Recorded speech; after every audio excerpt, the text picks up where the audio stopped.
Donc Oh, déjà, bonjour à tous et bienvenue. Je vous souhaite à tous mes meilleurs vœux pour 2026. Je me présente, je m'appelle Anaïs, je suis chargée de communication digitale chez Welly. Donc qu'est-ce que Welly? Welly est votre partenaire santé et bien-être associé à votre mutuelle d'entreprise. Nous vous mettons à votre disposition des services pour la vie quotidienne et moments difficiles. Benjamin, vous pouvez passer les slides si vous voulez.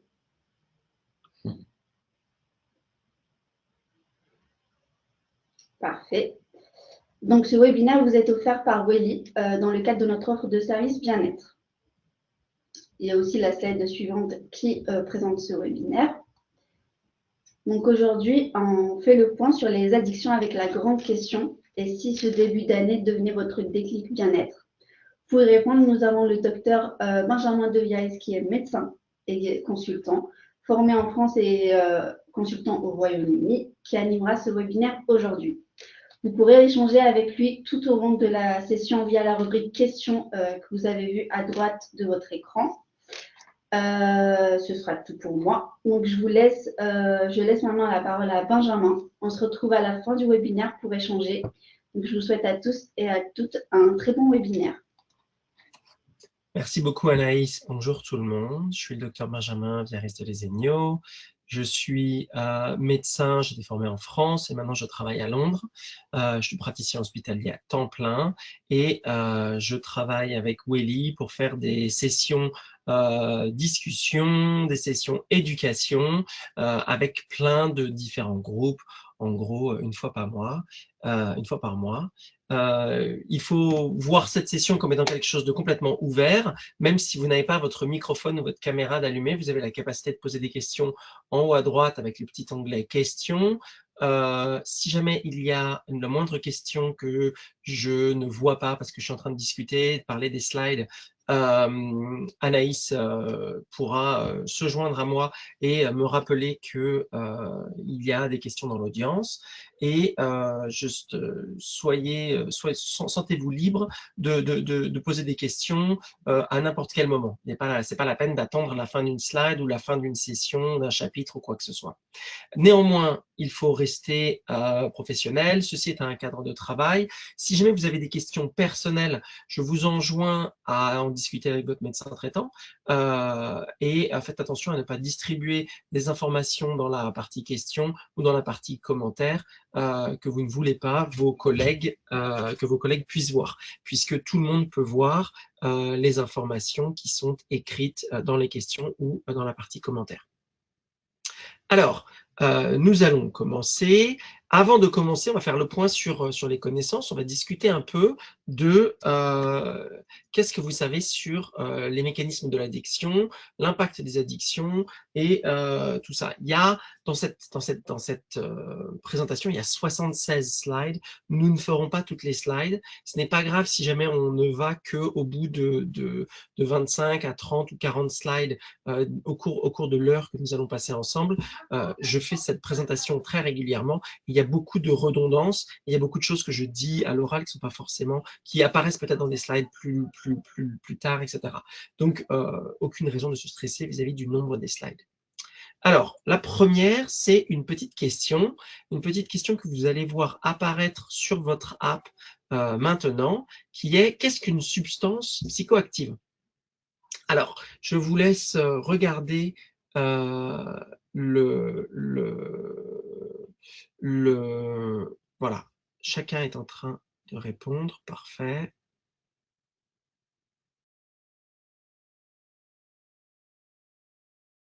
Je vois que on a beaucoup de participants.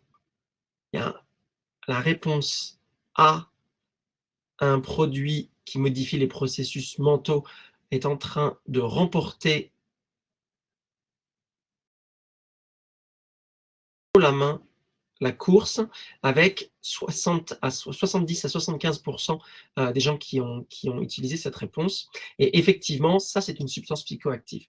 Les substances psychoactives, donc, elles modifient la manière avec laquelle le cerveau fonctionne. Donc, elles changent la perception, la pensée, la conscience ou le comportement. Elles peuvent être consommées, mais elles peuvent être inhalées, elles peuvent être par voie intraveineuse, etc. Donc, ce n'est pas forcément quelque chose qui est un aliment alimentaire. et elles ne créent pas forcément de dépendance. La plupart vont créer des dépendances et les dépendances vont varier d'une substance psychoactive à l'autre. Si jamais on prend le tabac par exemple, le tabac a un taux de dépendance qui est de 75%. Donc après la première prise, 75% des gens qui le consomment vont avoir un certain degré de dépendance, qui n'est pas forcément un haut degré de dépendance, mais un certain degré de dépendance. Si on prend d'autres substances psychoactives, comme par exemple le cannabis a un niveau de dépendance qui est à 8% pour les femmes et à 15% pour les hommes. Donc, après avoir fumé du cannabis ou ingéré du cannabis, puisqu'on peut ingérer du cannabis sous forme alimentaire, avoir ingéré du cannabis pour la première fois, il va y avoir 8% des femmes et 15% des hommes qui vont avoir des signes de dépendance. Pas forcément une dépendance complète, mais des signes de dépendance. Alors maintenant, on va aller à la deuxième question que je lance tout de suite. À votre avis, quelle est la substance psychoactive la plus consommée en France ?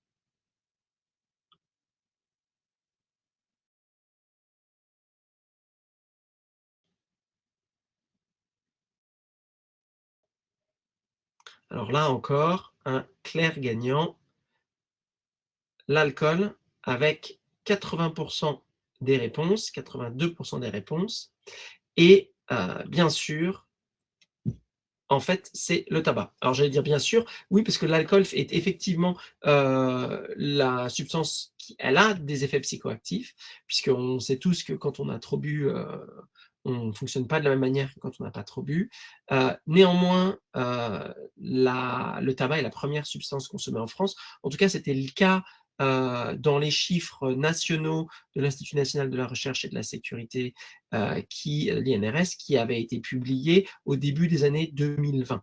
Il se trouve que le tabac est en diminution claire au cours des 25 dernières années en France, et donc il se peut qu'au jour d'aujourd'hui, l'alcool soit passé avant. Néanmoins, il faut se rendre compte que l'alcool est aussi en claire diminution, en tout cas chez les plus jeunes. Alors, slide suivante.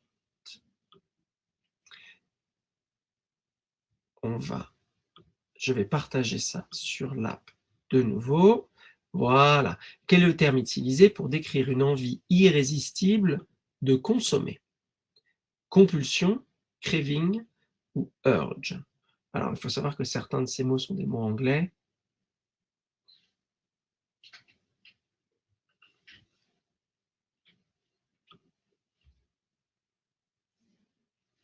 Et le mot compulsion est un mot parfaitement français. Néanmoins, le mot qui est le plus utilisé dans le vocabulaire médical est le mot craving. Et donc, ça décrit une envie impérieuse et irrépressible de répéter un comportement addictif. Parce que ce comportement, ça peut être la consommation de produits psychoactifs, mais il y a d'autres comportements addictifs, comme par exemple les jeux d'argent, les jeux vidéo, la pornographie. Il y a plein de choses qui peuvent donner des addictions. Et donc, on utilise la plupart du temps le mot craving pour décrire ce terme, cette sensation, ce besoin impérieux. Alors, maintenant parlons un petit peu des mécanismes de l'addiction. Alors, une addiction, c'est quelque chose qui touche la manière avec laquelle votre comportement vis-à-vis d'une situation à risque se fait normalement. Il y a dans cette définition, l'idée que c'est quelque chose qui est modifié au niveau de votre cerveau. 2, que c'est au niveau des comportements, puisqu'on a parlé des produits psychoactifs, mais qu'il y a d'autres, il y a des choses qui ne sont simplement des comportements addictifs. Et enfin, il y a l'idée que c'est quelque chose qui vous met à risque. On utilise le terme addiction au sport, par exemple, pour les gens qui vont courir un marathon tous les week-ends et qui ont un bénéfice immédiat parce qu'il y a des poussées d'endorphines, de dopamine à l'intérieur du corps. mais ce n'est pas un terme médical quand on parle d'addiction à ce niveau-là. Alors, je vois qu'il y a plein de questions qui sont arrivées que je n'ai pas vues. C'est pas seulement l'abus, c'est effectivement les comportements à risque. Si jamais le comportement ou la substance est à risque, c'est à ce moment-là qu'on parle d'addition. Parce qu'on peut abuser du sport au point de créer des fractures de fatigue, au point de créer des problèmes physiques. Ce ne sera toujours pas considéré comme étant une addiction, ou en tout cas, ça ne rentrera pas dans la définition médicale des addictions. Je vais répondre à une autre question qui est: l'alcool n'est pas considéré comme illicite, point d'interrogation, que demande Marie. Non, l'alcool n'est pas illicite en France. Le tabac non plus. Est-ce que toutes les substances psychoactives sont régulées, sont réglementées en France? Toutes les substances sont régulées, mais elles n'ont pas le même niveau de régulation. Et donc, on peut se retrouver avec des choses qui sont en commerce libre, comme l'alcool et le tabac, mais qui sont néanmoins des substances psychoactives libres. Est-ce que le fait de trop manger est une addiction?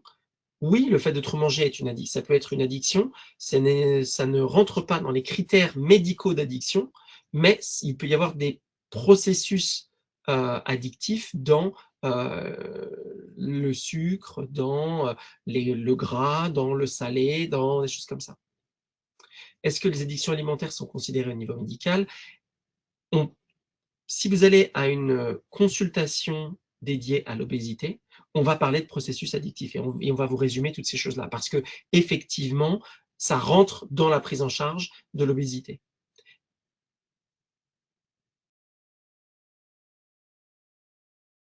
Alors, on va passer à la slide d'après qui vous donne quelques chiffres clés. La consommation d'alcool et de drogue au travail a augmenté au cours des 8 dernières années. Et ça, c'est un effet secondaire de la pandémie. Il faut savoir qu'il y a eu beaucoup de burn-out. Je pense que votre entreprise n'est pas isolée, qu'il y a dû avoir beaucoup de burn-out aussi au sein de votre entreprise, que donc vous en avez tous entendu parler. Et on s'est rendu compte qu'en fait, il y a des mécanismes de mitigation, de coping, des mécanismes qui se mettent en place. Et donc, il y a beaucoup de gens qui ont commencé à consommer des drogues ou de l'alcool au travail. Ça a augmenté de beaucoup. Donc, parmi la population, 8% des hommes et 4% des femmes consomment du cannabis au moins une fois par semaine. On en revient aux chiffres que je vous avais donnés avant. Le cannabis a un pouvoir addictif de 15% chez l'homme et de 8% chez la femme. Et donc, en fait, ce n'est pas 100% des gens qui vont consommer une fois du cannabis qui vont avoir une dépendance suffisamment importante pour consommer ensuite une fois par semaine. On voit que c'est à peu près la moitié d'entre eux. 28% des hommes et 12% des femmes connaissent des épisodes d'alcoolisation ponctuelle importante au moins une fois par mois. Alors, l'alcoolisation ponctuelle importante, c'est ce qu'on appelle le binge drinking, qui est un mécanisme où, en gros, on se met une murge. C'est quelque chose qui est en augmentation dans les mécanismes. Si jamais on prend la génération de nos parents, l'alcool était beaucoup plus chronique, donc il y avait plus de cirrhose et il y avait plus d'hépatite, mais c'était de la consommation d'alcool en basse quantité, mais tous les jours.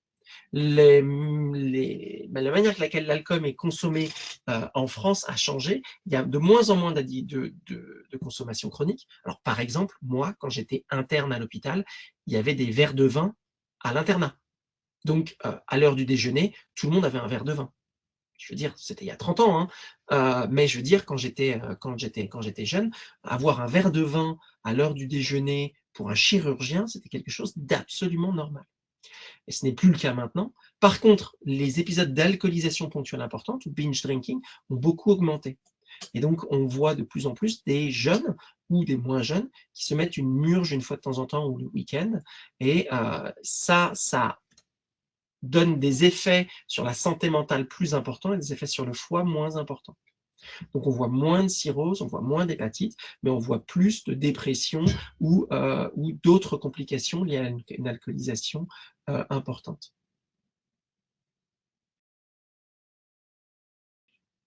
Alors, non, une murge de temps en temps, ce n'est pas une addiction.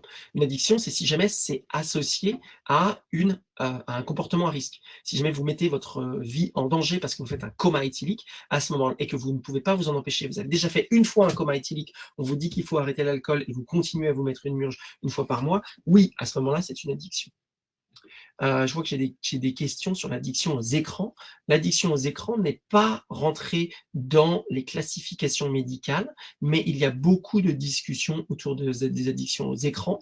Et en fait, il est très probable que les addictions aux écrans soient quelque chose qui soit lié à l'âge, et qui est probablement quelque chose qu'on va définir comme étant une addiction dans les années prochaines.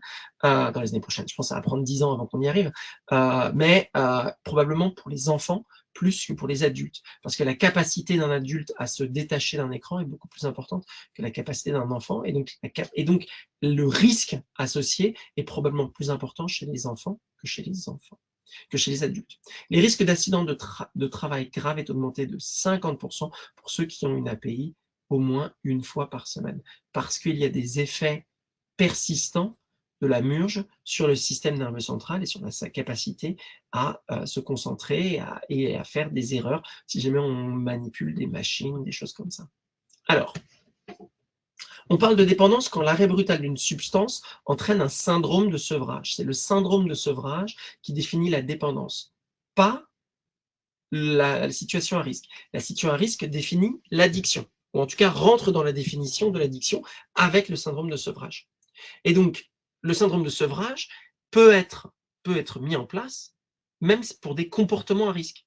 Donc, par exemple, quelqu'un qui est addict au jeu d'argent va avoir de l'irritabilité, des douleurs musculaires, des migraines, si jamais il se retient d'aller au casino. Donc, il y a quand même un syndrome de sevrage, même si ce n'est pas une substance psychoactive comme le tabac, l'alcool ou le cannabis. Les syndromes de sevrage, il y a beaucoup de types de symptômes différents, et les symptômes peuvent varier dans le temps, puisqu'on peut avoir d'abord l'irritabilité, puis les douleurs abdominales, les maux de ventre, l'estomac noué, les nausées, et puis ensuite les douleurs musculaires, le 2e ou le 3e jour. Donc ça, par exemple, ça c'est la description typique pour l'addiction à la méthadone. Ça va être d'abord l'irritabilité, puis les douleurs abdominales, puis les douleurs musculaires, puis les vomissements, etc., etc. Et ça va se répartir sur quasiment une semaine.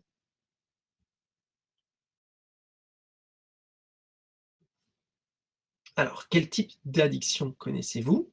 Il y a plein de types d'addictions, on en a parlé, les substances psychoactives. Les substances psychoactives détournées, l'alcool, le solvant, le popper, certains médicaments. Les substances psychoactives illicites, cocaïne, ecstasy, etc.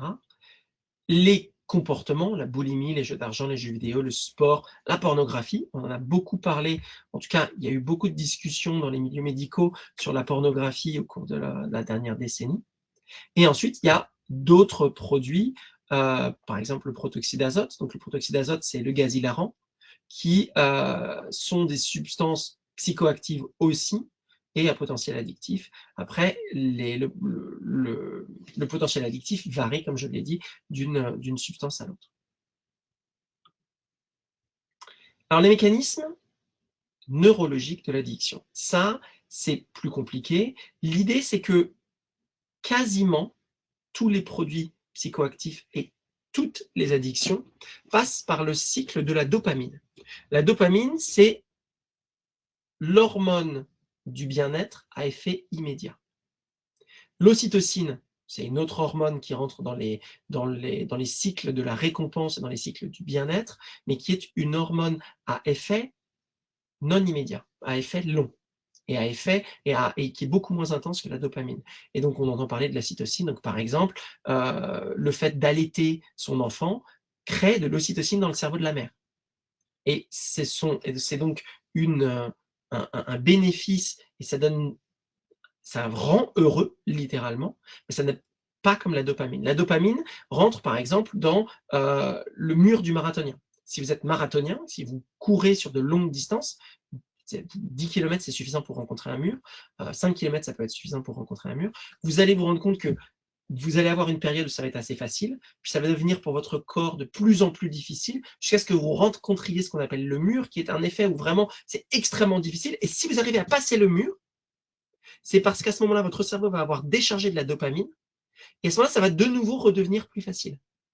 Et donc, pour les marathoniens, le mur, il est la plupart du temps aux alentours du 20e kilomètre. Mais si jamais vous ne faites pas beaucoup de course à pied et que vous vous dites, je vais faire un 10 km, vous allez vous rendre compte qu'au bout de 2 km, ça devient impossible. Puis qu'au bout d'un moment, à 3, 4, 5 km, ça va devenir plus facile parce que votre cerveau va avoir déchargé de la dopamine.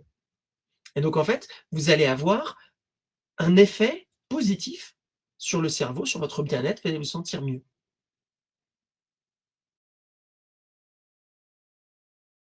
Et donc, si jamais il y a une addiction, elle passe toujours par la dopamine, qui est donc cette hormone à effet immédiat dans les cycles du plaisir, les cycles de la récompense, les cycles du bien-être du cerveau. Alors, nous ne sommes pas tous égaux face à l'addiction. Pourquoi? D'une part, parce que nous ne sommes égaux face à rien. Notre âge, notre ethnicité, notre poids, tous nos cerveaux sont tous différents, nous réfléchissons de manière différente, notre cerveau est organisé de manière différente pour tout le monde. Donc ça, c'est à la base. Ensuite, il n'y a pas seulement les effets personnels, les gènes et l'épigénétique, il y a aussi l'environnement. Quelqu'un qui est particulièrement stressé parce que ses parents sont malades, ses enfants sont malades, parce qu'ils ont des problèmes d'argent, parce que ceci, parce que cela, va être plus réceptif à une addiction que quelqu'un qui n'a pas tous ces problèmes-là. Pourquoi? Simplement parce que le cerveau va être en déficit de dopamine, d'ocytocine, etc. Parce qu'on est plus stressé, parce qu'on a plus de problèmes. Et donc, un boost de dopamine, la molécule de bonheur, la dopamine, quand elle va arriver sur un terrain qui est beaucoup plus favorable à l'addiction. Et ensuite, avec l'âge, la manière avec laquelle le cerveau, il va y avoir, en fait, quand on s'entraîne à faire un sport, à faire un hobby, à la sculpture, à la musique, à quoi que ce soit, ce qu'on fait, c'est que on renforce les mécanismes à l'intérieur du cerveau. Et un mécanisme qui a été renforcé à l'intérieur du cerveau, il est beaucoup plus facile de l'employer. Et donc de faire du sport, du son, de la musique, etc. Et c'est la même chose pour l'addiction. Si jamais vous avez eu des comportements addictifs, vous avez entraîné les circuits du cerveau le long de ces comportements addictifs. Et donc, vous êtes plus sujet à avoir un autre comportement addictif ou à avoir un effet plus important d'une première drogue, d'une autre drogue, si jamais vous en avez déjà, si jamais votre cerveau s'est déjà habitué à l'addiction. Il y a beaucoup de recherches sur le fait de casser cette habitude dans le cerveau et à déentraîner le cerveau autour de l'addiction. Au jour d'aujourd'hui, il n'y a pas de traitement qui marche très bien, mais il y a des voies de recherche, la kétamine, le MDMA, certaines drogues psychoactives dont on sait qu'elles renforcent la plasticité du cerveau, et donc la capacité du cerveau à créer de nouveaux circuits plutôt qu'à réutiliser des circuits qui ont déjà été utilisés. Et donc à casser ce pré-entraînement aux addictions. Alors Claire met une question qui malheureusement ne s'affiche pas. Ah si. Est-ce que les addictions aux écrans des enfants les exposent davantage à d'autres risques d'addiction plus tard? Alors la plasticité du cerveau, c'est extrêmement intéressant. Et Claire, c'est une très très bonne question. Oui et non. Parce qu'en fait, tout va dépendre. Donc, le cerveau se construit jusqu'à l'âge de 25 ans. Donc, par exemple, l'addiction au cannabis, chez les hommes de moins de 25 ans, est 2 fois plus importante que l'addiction au cannabis chez les hommes de plus de 35 ans. Donc, la moyenne est à 15%, mais si jamais on a moins de 25 ans, très probablement qu'on est plus aux alentours de 35 à 40% d'addiction au cannabis chez les hommes de moins de 25 ans. Alors que l'addiction au cannabis, une fois qu'on a arrivé, en gros, le cerveau est en train de créer des nouvelles synapses jusqu'à l'âge de 25 ans, et à partir de l'âge de 25 ans, on utilise les synapses qu'on avait faites avant. Et donc, en fait, l'addiction aux écrans chez les enfants, si jamais ça n'est pas pris en charge, peut créer et si jamais elle persiste jusqu'à l'âge de 25 ans, va ensuite avoir établi définitivement les circuits de l'addiction à l'intérieur du cerveau. Mais un épisode d'addiction aux écrans à l'âge de 12 ans ou 14 ans, qui est pris en charge et où on s'en sépare et où on arrive à s'en séparer avant l'âge de 25 ans, il est très peu probable qu'elle ait un effet à long terme. J'ai dit MDMA, MDMA, et donc c'est un dérivé de l'ecstasy. Gina, je réponds à une autre question. Alors, quels sont les principaux facteurs de risque d'addiction et les principaux facteurs de protection? Alors, il y a les facteurs, comme j'en avais parlé, les facteurs individuels, génétiques, la fragilité psychologique, les traumatismes.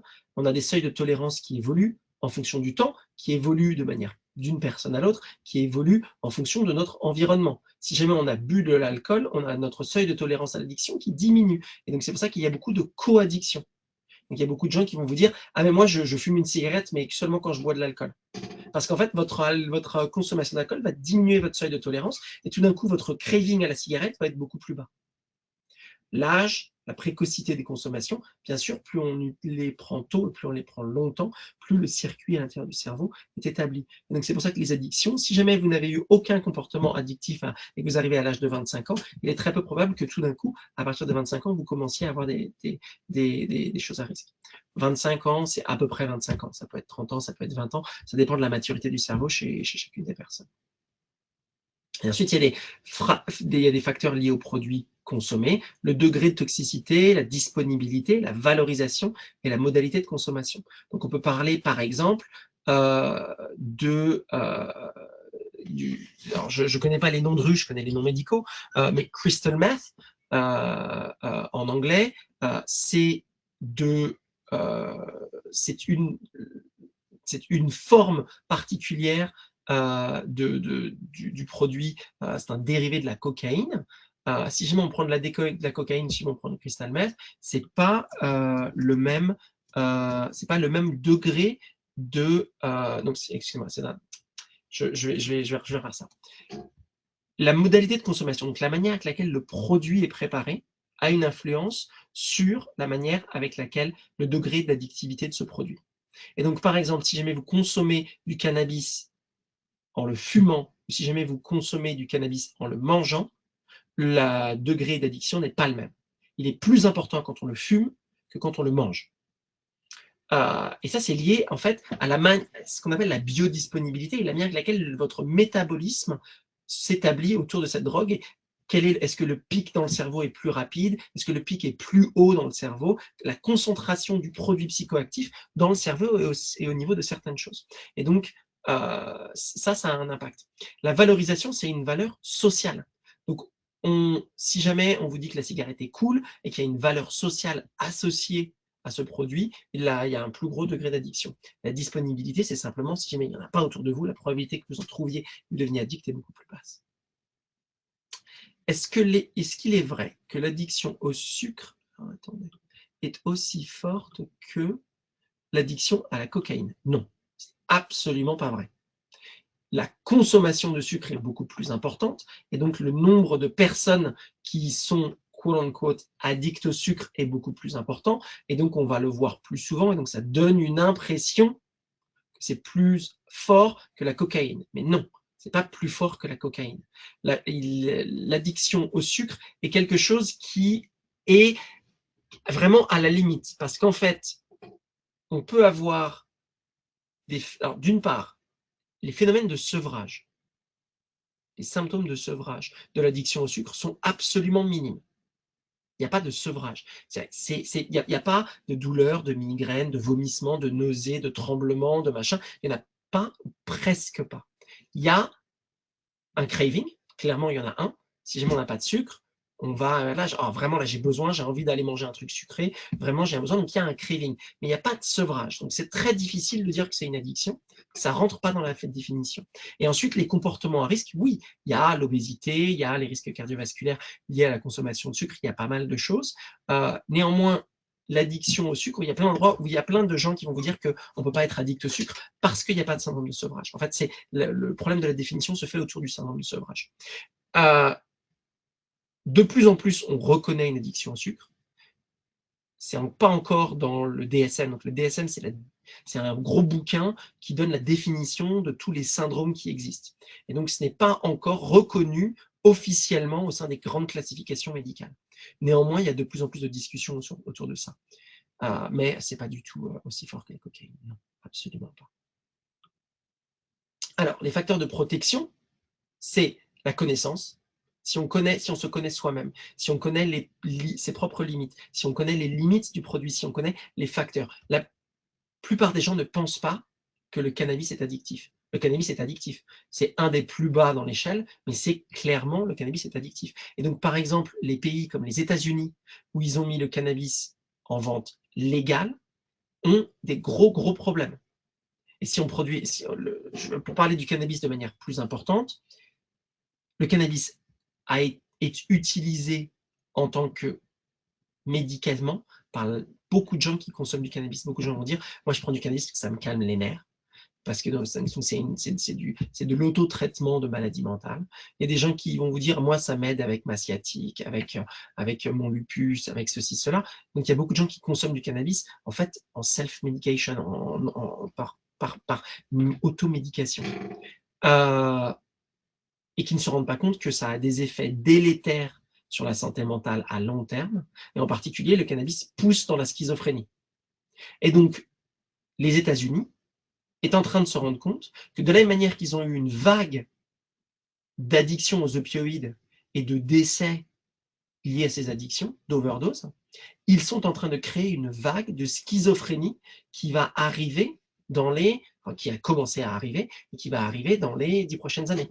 Et donc, si jamais un homme de moins de 25 ans consomme du cannabis, il y a une probabilité d'addiction qui est probablement aux alentours de 30%, et il y a une possibilité de rentrer après dans la schizophrénie. Et c'est pour ça que le nom de diagnostic, donc le Colorado et l'État américain qui a été le premier à donner le cannabis en libre accès à la vente, il y a eu une augmentation de 60% du diagnostic de schizophrénie chez les jeunes hommes dans le Colorado. Question de Gina, est-ce qu'il y a des quantités dont le risque est moindre? Alors oui, il y a un effet de quantité, mais de la même manière qu'il y a un effet de la manière avec laquelle c'est présenté. Donc je parlais avant par exemple du crystal meth, qui est un dérivé des amphétamines.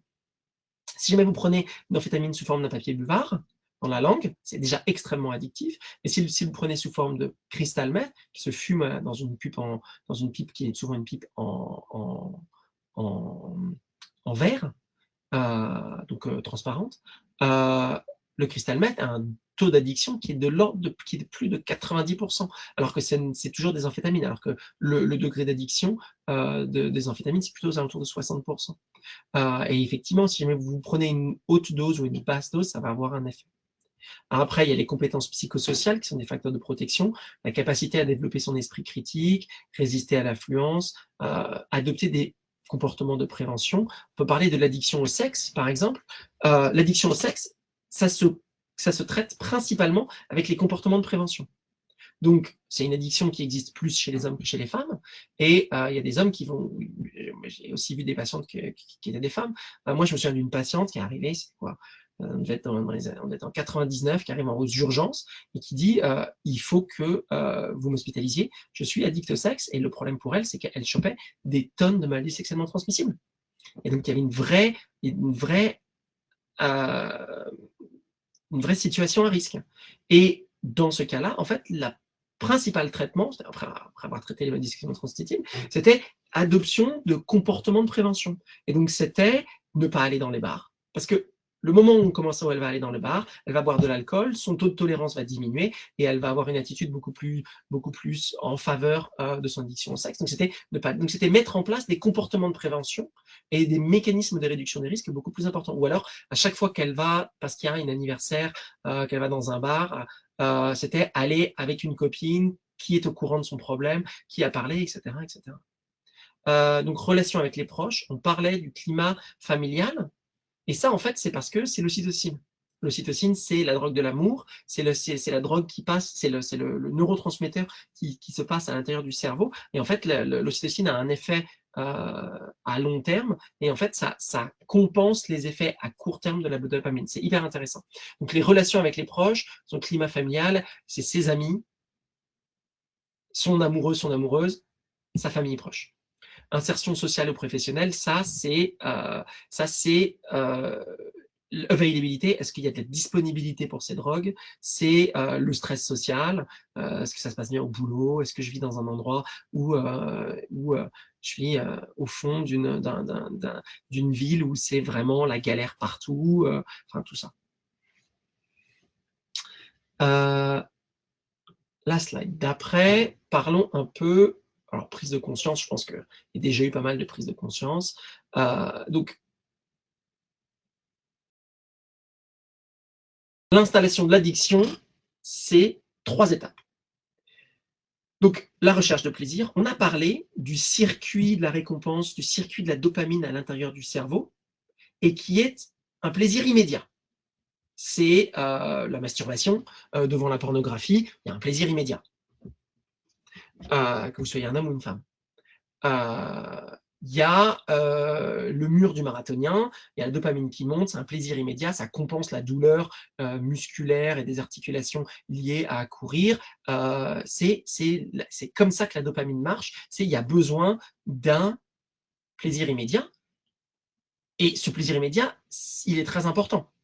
C'est pourquoi est-ce que l'espèce humaine a réussi à survivre? C'est parce qu'on a le cycle de la dopamine qui nous dit, ok, cette activité-là, il faut que tu la fasses. C'est le besoin de reproduction, c'est l'addiction à la pornographie, c'est un vol du circuit de la répondance de la dopamine par des compagnies en ligne de pornographie qui utilisent un mécanisme neurologique qui est un mécanisme de survie de l'espèce, qui est que il est important que l'espèce se reproduise, donc il y a un mécanisme de produit qui est qu'il y a de la dopamine à chaque fois qu'il y a du sexe. Et en fait, ce sont des compagnies sur Internet qui vont, c'est la même chose que les addictions aux écrans, c'est des compagnies qui comprennent ça. Il faut savoir qu'il y a des neuroscientifiques qui travaillent à optimiser l'addiction des algorithmes en ligne, des algorithmes de la pornographie, mais des algorithmes d'autres compagnies comme TikTok ou Facebook. Ils ont engagé des centaines de neuroscientifiques qui travaillent sur les mécanismes de la dopamine et comment optimiser les pics de dopamine chez les enfants quand ils sont face à un écran. C'est véridique, et c'est reconnu par les compagnies. Donc, c'est des compagnies qui vont dépenser des centaines de milliards de dollars en recherche et développement pour optimiser les algorithmes, pour que les algorithmes soient de plus en plus addictifs. Parce que plus on est addict, plus on est face à un écran, plus on est face à un écran, plus ils peuvent vous mettre de publicité, plus ils vous mettent de publicité, plus ils gagnent d'argent. Donc, il faut bien se rendre compte que ce n'est pas une question de volonté.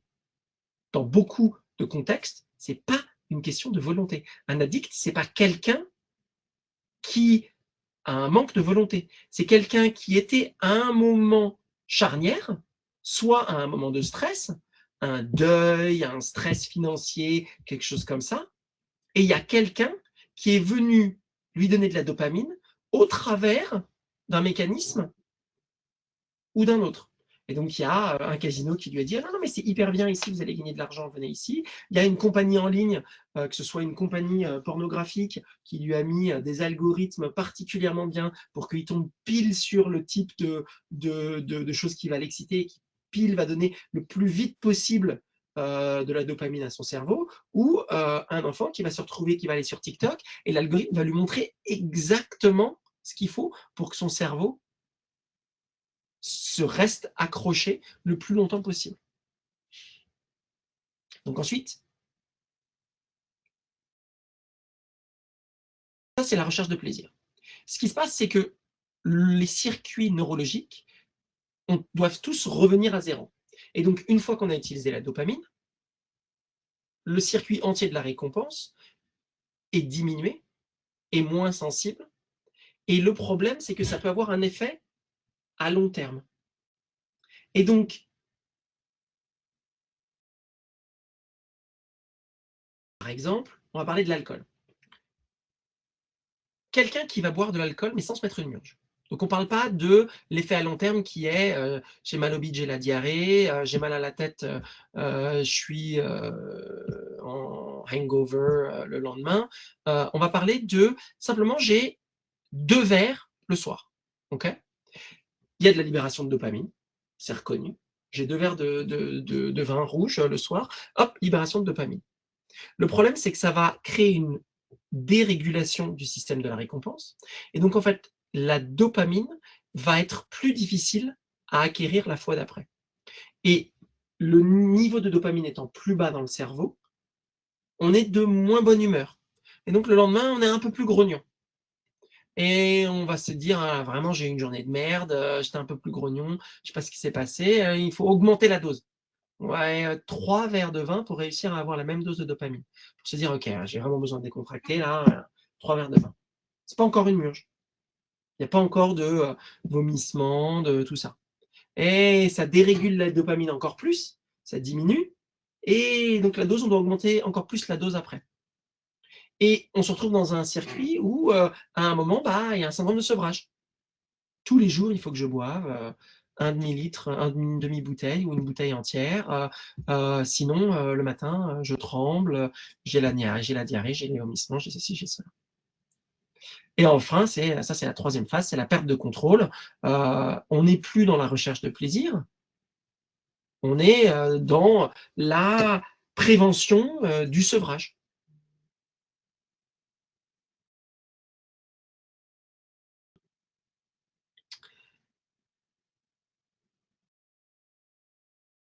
Donc ça, c'est la même chose que ce que je disais avant, en fait, c'est ce bien-être lié à la dopamine qui est un bien-être immédiat, qui n'est pas un bien-être sur le long terme, qui crée cet renforcement des habitudes.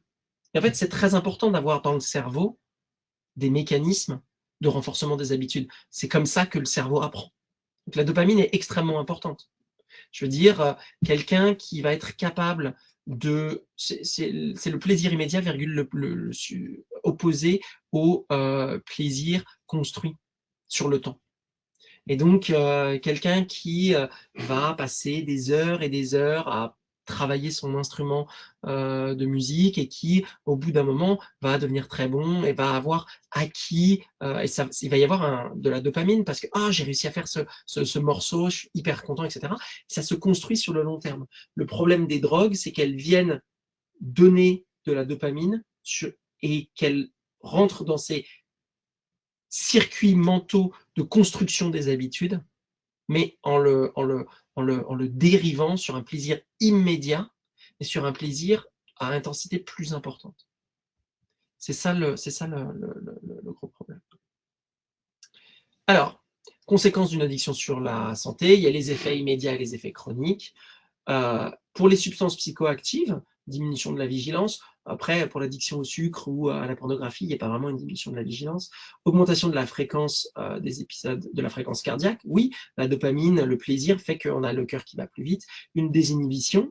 Ça peut être à la fois parce que c'est une substance psychoactive, mais à la fois sur certains comportements. Quand on est dans la période où on reçoit la dopamine, il y a une certaine euphorie, il y a une désinhibition qui se met en place.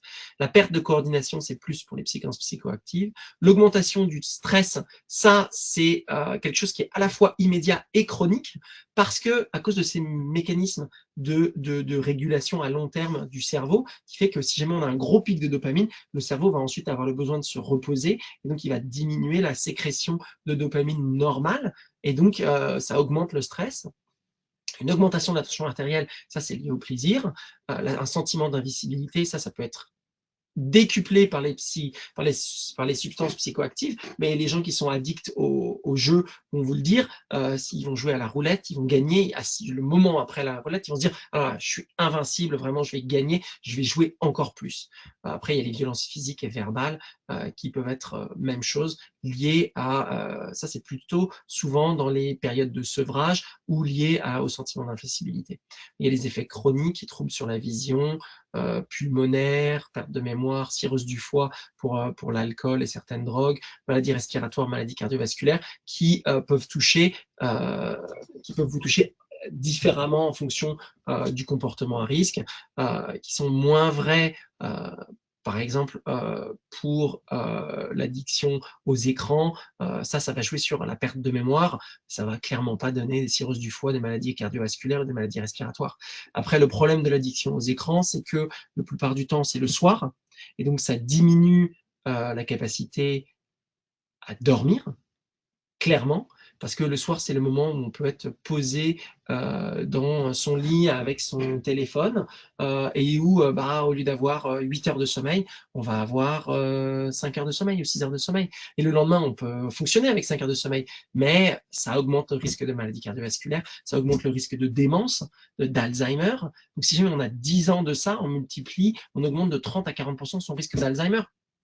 Et ça, on s'en rend pas compte. Personne ne vous dit que regarder, passer 1 heure à regarder son téléphone, à regarder TikTok ou Facebook sur son téléphone tous les soirs augmente votre risque d'Alzheimer. Bah si. Même si la seule chose que vous avez perdue, c'est 1 heure de sommeil. Même s'il n'y a pas d'autre effet immédiat, ça augmente votre risque de maladie cardiovasculaire, ça augmente, parce qu'on sait que moins on dort, plus on a de démence, plus on a de maladies cardiovasculaires, plus on a de cancer. Donc, l'addiction aux écrans augmente le risque de cancer sur le long terme. C'est très clair. Est-ce qu'on peut parler de Dry January? Alors, effectivement, Dry January, l'idée, c'est qu'il y a... Donc, Dry January, c'est très bien. L'idée du Dry January, c'est on laisse au foie la capacité de se reposer. Et il faut savoir que le foie est un des organes qui a la meilleure capacité à se réparer. Très bonne capacité à se réparer, le foie. On peut avoir des hépatites aiguës, on peut faire une grosse murge avec une grosse hépatite aiguë, être hospitalisé et le foie va s'en remettre.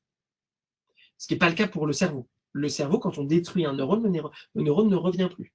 Alors que la cellule du foie qui a été détruite par l'alcool, elle peut être refaite. Donc le premier truc, c'est ça. Le deuxième truc, c'est ces phénomènes de dérégulation et de régulation à l'intérieur du cerveau.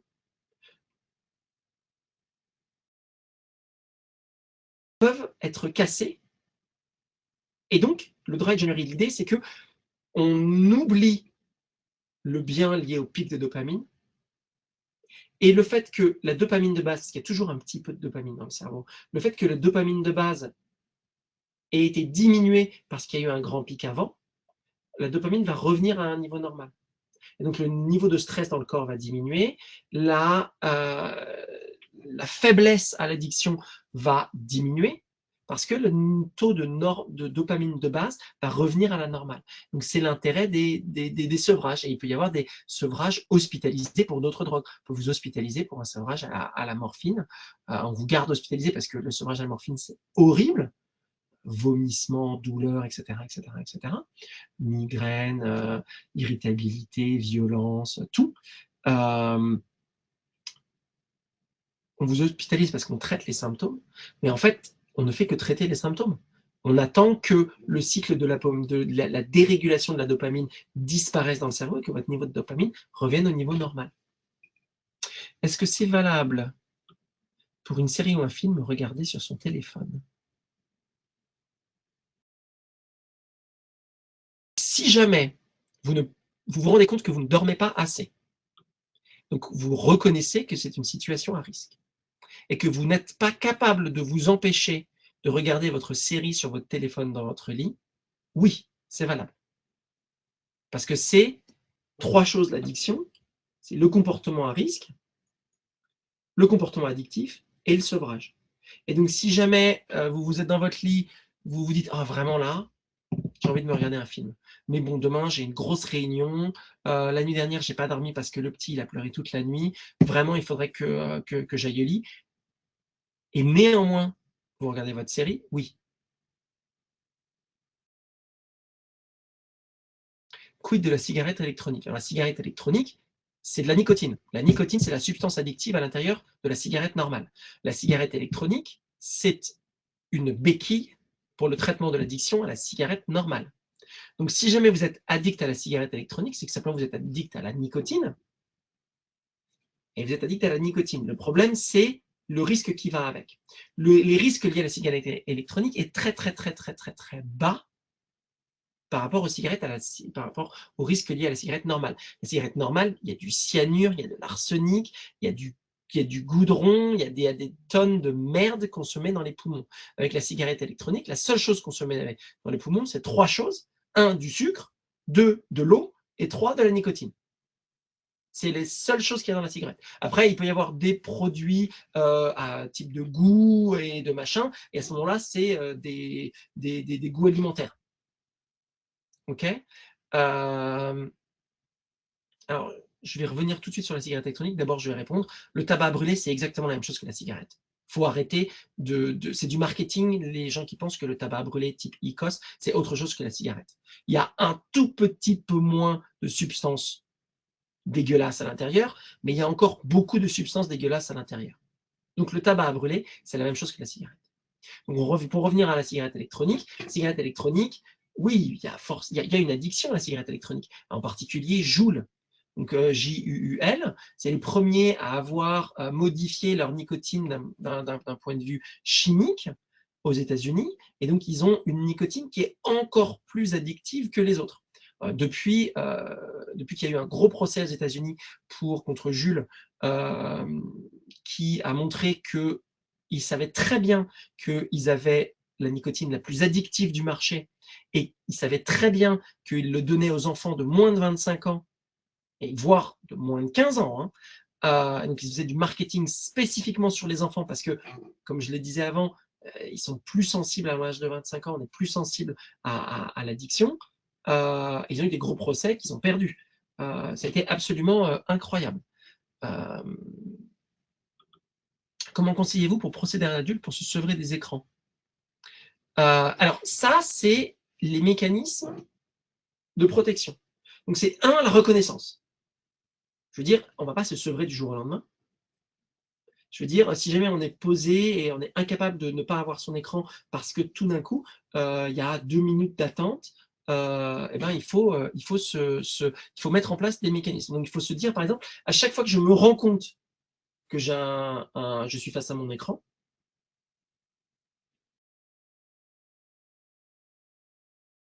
il faut mettre en place un truc où simplement, il faut créer de la reconnaissance. C'est ça. C'est vraiment se dire, à chaque fois que je regarde mon écran, il faut que je sois capable de reconnaître que je suis en train de regarder mon écran, que je suis en train de me mettre face à une situation à risque, pour moi-même. Alors après, si c'est dans les transports en commun, ce n'est pas une situation à risque. Le principal problème des écrans, c'est le sommeil. Ça, c'est le principal problème. C'est le principal impact sur la santé, c'est le sommeil. Le deuxième impact, un truc très étonnant, mais que je pense que ici personne ne sait, qui est que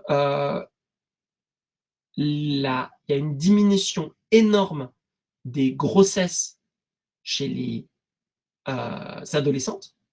Donc les grossesses chez les femmes de moins de 18 ans a beaucoup diminué en France, en Europe, partout dans le monde, et c'est directement corrélé à la consommation d'écran.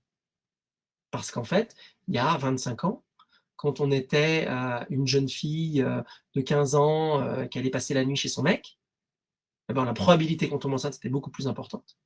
Au jour d'aujourd'hui, il y a encore des jeunes filles de 15 ans qui vont passer la soirée chez leur mec, mais la probabilité qu'ils soient face à leur écran est beaucoup plus haute. Et donc, le taux de grossesse chez les jeunes filles de 15 ans a bien diminué.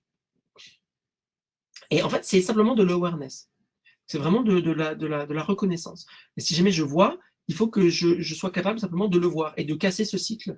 Ça, c'est le premier truc. Le deuxième truc, c'est mettre en place des mécanismes. Donc, si jamais je sais le soir que je vais regarder mon écran, parce que mon écran il est sur ma table de nuit, il faut que je fasse un trou dans ma table de nuit et que le chargeur ne soit pas sur la table, mais dans la table. Comme ça, si jamais au cours de la nuit, je dois me lever pour aller aux toilettes, je ne vais pas voir mon écran qui est posé devant moi, je vais avoir mon écran qui est à l'intérieur du tiroir. Et si jamais l'écran est à l'intérieur du tiroir, la probabilité que je m'arrête pour regarder et vérifier que personne m'a envoyé un texto, que machin, est beaucoup plus basse. Parce qu'en fait, le problème, c'est ça. Le problème, c'est mon écran est juste là. Je me dis dans ma tête, je vais juste vérifier que j'ai pas reçu un texto de mon frère parce qu'en ce moment, il est malade. Puis on allume le téléphone, on regarde le texto, et immédiatement après, à ce moment-là, on va regarder autre chose. Puis après, on va regarder autre chose, puis après, on va regarder autre chose. Parce qu'il n'y a pas la reconnaissance de « je suis là juste pour vérifier que mon frère va bien ». Et donc, si jamais le téléphone n'est pas disponible juste là, mais disponible, mais un tout petit peu plus loin, ça permet de créer une barrière qui va diminuer l'addiction. Alors, la conséquence des addictions sur la vie personnelle, les maladies chroniques, les troubles mentaux, la diminution de la qualité de vie, les conflits, l'isolement social, la rupture des liens amicaux, familiaux et sociaux en général, la baisse de productivité, la baisse de motivation, les erreurs, l'agressivité, le risque d'accident au travail, la perte d'emploi. Ça, c'est pas nouveau. Et même pour des addictions, on peut parler de ces problèmes-là, même sur des addictions qui ne sont pas liées aux substances psychoactives.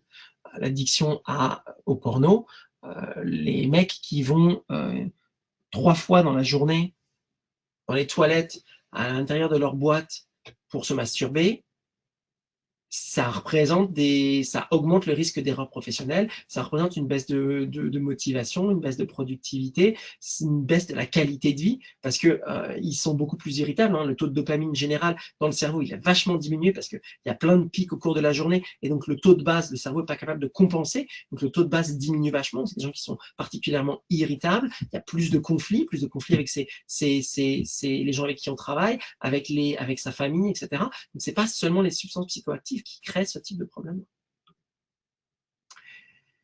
Les conséquences de l'addiction au sein de l'entreprise, bien sûr, les accidents, les incidents, les conflits, l'absentéisme, la désinsertion professionnelle, la perte financière due à la baisse de performance et à la désinsertion professionnelle. Alors,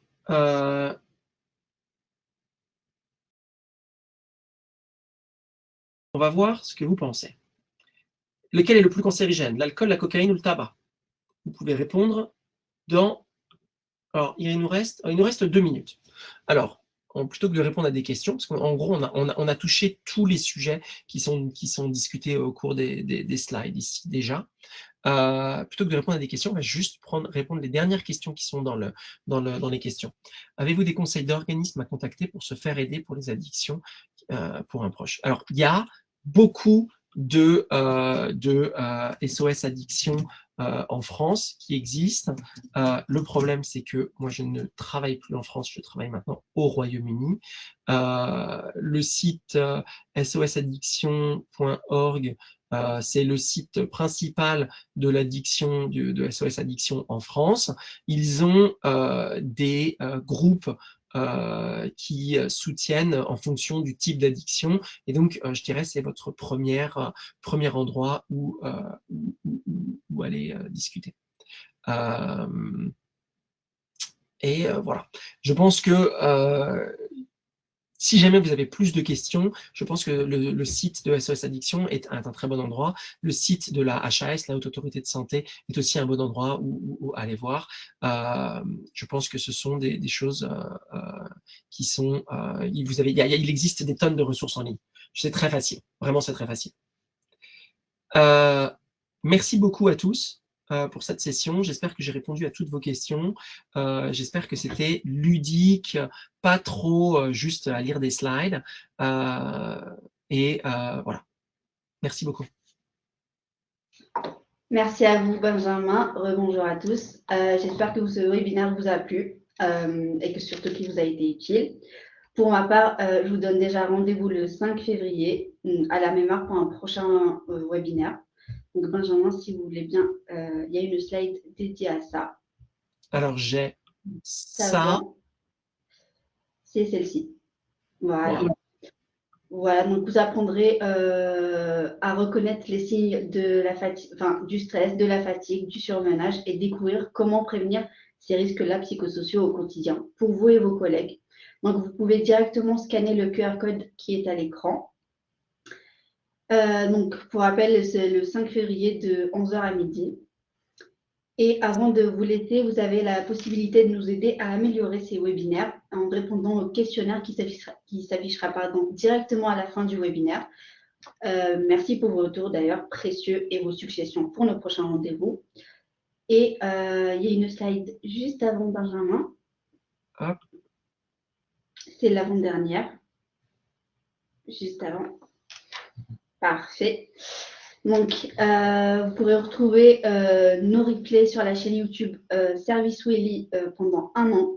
D'ailleurs, vous recevrez un emailing demain à 14 h avec le lien pour accéder au replay. Et pour suivre toutes nos aventures, vous pouvez tout aussi bien nous suivre sur LinkedIn. D'ailleurs, tous les liens se trouvent dans le message que je vais vous mettre dans le chat actuellement. Et voilà, c'était tout pour moi. Donc, je vous souhaite une excellente journée. Au Et revoir et à ça, très bientôt. c'est le QR code pour moi. C'est l'évaluation de si moi j'ai bien fait. Donc, vous pouvez D'accord. faire ça. Et ça renvoie à l'équipe qui gère les médecins. Voilà, comme ça, on voit si vous êtes content de ma présentation. Parfait. Parfait. Merci beaucoup à tous.